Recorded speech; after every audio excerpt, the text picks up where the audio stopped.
Le SNIL lance aujourd'hui une campagne pour les infirmières libérales. Est-ce que vous pouvez nous expliquer en quoi consiste cette campagne?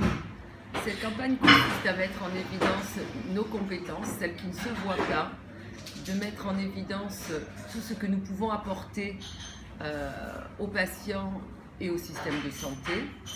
Et nous profitons du prochain lancement de la campagne de vaccination antigrippale pour lancer un slogan « Stop, ne bradons plus nos compétences, nous ferons une valeur ». Et nous appelons les infirmiers libéraux à une forme de désobéissance civile, à savoir de facturer tous les vaccins dans le cadre de la campagne antigrippale, y compris les vaccins que nous ne pouvions facturer parce que compris dans des séances de soins infirmiers ou venant au troisième acte, le fameux article 11 bis qui nous impose de ne pas pouvoir facturer des actes, et nous les faisions donc gratuitement.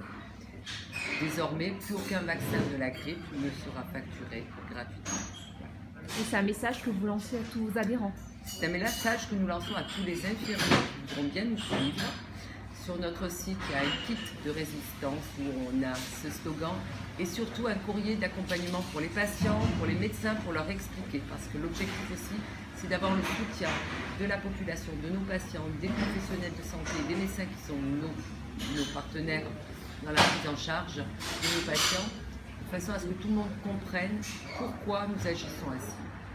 Nos négociations conventionnelles sont au point mort depuis le mois de juin. Nous n'avons aucune nouvelle de l'assurance maladie. Nous n'avons aucun calendrier de prévu. Nous avions fait des propositions ambitieuses dans le cadre des négociations conventionnelles avec nos collègues des autres syndicats et nous n'avons aucun retour. Donc à un moment, il faut que ça cesse. Nous appelons également à ne plus prescrire de matériel dans le cadre de notre exercice. Voilà, donc plus rien de gratuit. Avec l'objectif de rendre visible les compétences, le travail infirmier. Rendre visible tout ce que nous faisons. Bien évidemment, on sait que ça peut engendrer certaines gênes pour nos patients qui vont devoir faire appel aux médecins, mais aussi pour les patients, qu'ils comprennent que quand on les prend en charge, il y a beaucoup de choses que nous faisons qui ne sont pas valorisées et que ce n'est pas du caprice.